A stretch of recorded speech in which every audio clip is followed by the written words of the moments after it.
আমাদের সমাজে অবস্থান তৈরি করো যেন আমার সমাজে কেউ মাদক দ্রব্য বিক্রি না করতে পারে, আমার সমাজে কেউ যেন মাদক সেবন না করতে পারে, আমার সমাজে যেন কেউ মাদকের সাথে না জড়িয়ে যায়, আমার এই মহল্লায়, আমার এই পাড়ায়, আমার এই এলাকায় যেন মাদক ঢুকতে না পারে।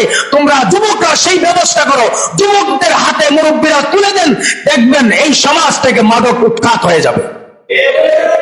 আমার অনুরোধ থাকবে, যারা মুরব্বী আছেন তাদের কাছে সেই অনুরোধ থাকবে, মাদক এই সমাজ থেকে বন্ধ করুন।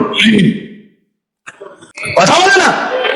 2 দিন 6 দিন যাওয়ার পরে আবার যে এসে মা বাবা ইচ্ছা মতো জুতাতে পিটাইছে, কোনো কাজ হয় নাই, কোনো কাজ হয় নাই।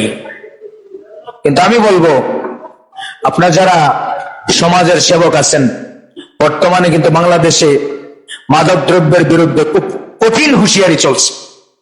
আপনারা যারা সমাজের দায়িত্বে আছেন, বিচারক আছেন, যারা সমাজ পরিচালনা করেন, আপনাদের মাথায় জিনিসটা রাখবেন, বর্তমানে এই মাদক দ্রব্যের উপর সরকার কিন্তু খুব কঠিন পদক্ষেপ নিয়েছে। আপনারা যারা সমাজের দায়িত্বশীল মানুষ আছেন, আপনারাও সোচ্চার হন। দেখেন ভালো করে থাকায় বাংলাদেশের বিভিন্ন জায়গায় যারা মাদক দ্রব্যের ব্যবসা করে, মাদক দ্রব্য সেবন করে, মাদকের সাথে যারা জড়িত, তাদেরকে কঠোরভাবে দমন করা হচ্ছে। আপনারাও আপনার ছেলে হোক, আপনার ভাই হোক, আপনার আত্মীয় হোক, যে হোক না কেন, যে মাদক দ্রব্যের সাথে জড়িত আছে তার ব্যাপারে কঠোর পদক্ষেপ নেন। যদি আপনি এখন এই সময়ে, যেখানে সারা বাংলাদেশ এখন মাদক দ্রব্যের উপর কঠোর পদক্ষেপ নিয়েছে সরকার, সারা বাংলাদেশে মাদকের সাথে যারা জড়িত, যারা মাদক দ্রব্য বিক্রি করে, যারা এটা ট্রান্সফার করে, যারা এটা খায়, যারা এটার সাথে জড়িত, তাদেরকে কঠোরভাবে বিচারের আওতায় আনা হচ্ছে। আপনি যদি এখন এই সময়ে যদি আপনার সমাজ থেকে মাদক দ্রব্যকে উৎখাত না করতে পারেন, আপনার সন্তানকে মাদক থেকে ফিরিয়ে না আনতে পারেন, তাহলে এই মাদক দ্রব্য এই সমাজের প্রত্যেকটা যুবককে নষ্ট করে ফেলবে। কথা বলেন না? যুবক যদি মাদকের কারণে নষ্ট হয়, মাদকের কারণে যদি ক্ষতিগ্রস্ত হয়, ওই যুবক দ্বারা তার পরিবার ধ্বংস হয়ে যাবে, ওই যুবক দ্বারা এই সমাজ ধ্বংস হয়ে যাবে।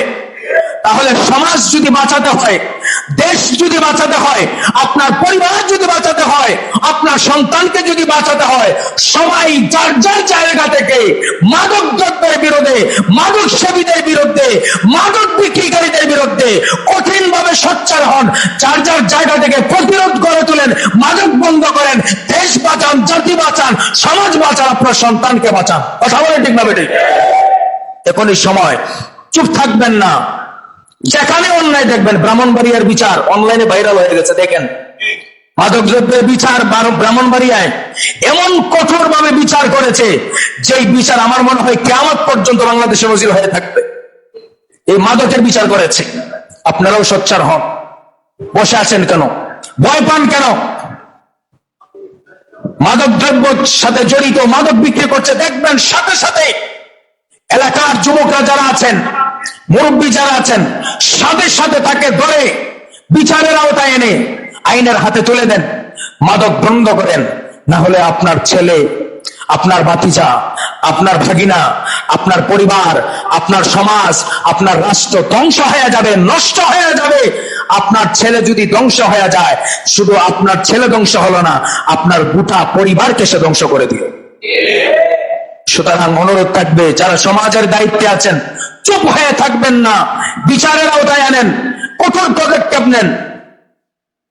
আপনারা পারেন না আপনাদের সমাজের যুবকদেরকে এই ব্যাপারে তাদেরকে আপনারা পদক্ষেপ নেওয়ার প্রস্তুতি দেন, যে তোমরা এইভাবে